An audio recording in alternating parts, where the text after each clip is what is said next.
Lawrence does a good job tying up Kreider, but he'll win the draw. Trouba snuck in, but Stahl with a good defensive play on the Ranger defenseman. Puck loose behind the Canes net. Lafreniere will get to it. Back to the point. True shot's deflected, no score. Chris Kreider. You talked about his net front presence trip, and he showed up again. Lafreniere gets it back to the point. And, I mean, he gets a bounce, but, you know, he has enough separation. Trouba does a really good job of getting this through. What a stick. I mean, that strength. He works on it with a ton of repetition.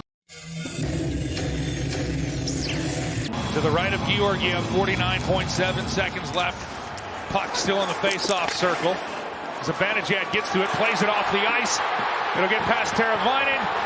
Empty net. Vetrano buries it. And the Rangers take a 2-0 lead with 41.3 seconds to go here at PNC Arena. Hurricanes have executed an outstanding game plan. This was 50-50 at the dot, and Zibanejad eventually finds a way to win it. Big face-off, and